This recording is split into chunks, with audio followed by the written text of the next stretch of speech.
Moi, personnellement, ça reste que mon humble avis. Je serais pour un troisième mandat du président Abdelmadjid Tebboune. Effectivement, nous avons des voisins actuellement qui calomnient sur le président et sur sa vie privée. En attendant, il n'est pas en couple ni avec Youssef Kaddour, ni avec Abou Zaïtar. On y va. Production de DRI. L'Algérie décroche la deuxième place régionale grâce à un pari industriel majeur.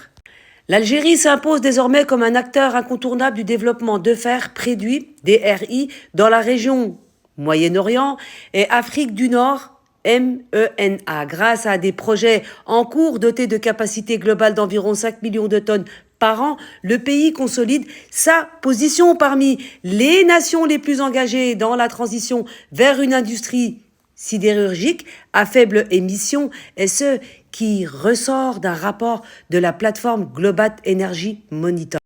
Selon ce document, l'Algérie se hisse au deuxième rang régional en matière d'extension des capacités de fer pré-réduit. Elle se place juste derrière la Libye qui mène la danse avec une capacité de 11 millions de tonnes par an et devance l'Égypte, troisième, avec près de 3 millions de tonnes par an.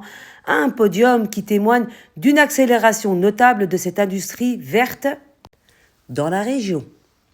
Fer pré-réduit, la technologie de la réduction directe au cœur de la transition. Ce projet repose sur la technologie de la réduction directe du fer DRI. Ce procédé permet de produire du fer spongieux d'une pureté exceptionnelle allant jusqu'à 98% en utilisant des gaz réducteurs comme l'hydrogène et le monoxyde de carbone. Le produit est ensuite transformé en acier via des fours à arc électrique, une méthode qui gagne du terrain à l'échelle internationale en raison de son rôle crucial dans la réduction des émissions de carbone. Le rapport souligne que le poids de l'Algérie dans ce secteur ne se limite pas au volume de production planifié. Le pays dispose également d'atouts majeurs pour s'intégrer dans les chaînes d'approvisionnement mondiales. Le fer pré-réduit peut en effet être transporté après la transformation en briquettes de fer chaud, HBI, offrant une flexibilité logistique bien supérieure à celle du fer produit par les hauts fourneaux traditionnels. La sidérurgie en Algérie capte sur l'acier vert et l'hydrogène. À l'instar de ses voisins régionaux, l'Algérie bénéficie de leviers stratégiques pour devenir un hub du marché de l'acier vert.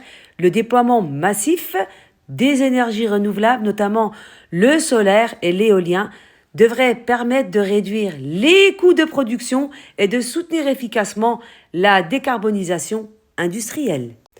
À l'échelle mondiale, les capacités en cours de développement restent dominées par les hauts fourneaux à hauteur de 57%, soit 319 millions de tonnes par an, contre 43% pour les réductions directes, 240 millions de tonnes par an.